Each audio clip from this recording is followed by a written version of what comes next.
संविधान सभेची मागणी आणि स्थापना हा भारतीय लोकशाहीच्या इतिहासातील अत्यंत महत्त्वाचा टप्पा आहे. आपण पुढीलप्रमाणे पाहूयात.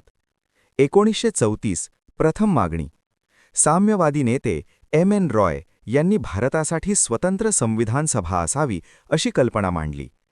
1935 काँग्रेसची भूमिका. भारतीय राष्ट्रीय काँग्रेसने पहिल्यांदाच अधिकृतपणे भारताचे संविधान तयार करण्यासाठी संविधान सभेची मागणी केली. 1938 जवाहरलाल नेहरूंनी घोषित केले की स्वतंत्र भारताचे संविधान कोणत्याही बाह्य हस्तक्षेपाशिवाय प्रौढ मतदानाच्या आधारे निवडलेल्या संविधान सभेने तयार केले पाहिजे. 1940 ऑगस्ट ऑफर. ब्रिटिश सरकारने पहिल्यांदाच भारतीयांची ही मागणी तत्वतः मान्य केली, ज्याला ऑगस्ट ऑफर म्हटले जाते. 1942 मध्ये सर स्टॅफर्ड क्रिप्स भारतात आले. भारतासाठी नवीन संविधान तयार करण्यासाठी संविधान सभा स्थापन केली जाईल. शेवटी 1946च्या कॅबिनेट मिशन प्लॅननुसार संविधान सभेची रचना निश्चित झाली आणि प्रत्यक्ष कामाला सुरुवात झाली.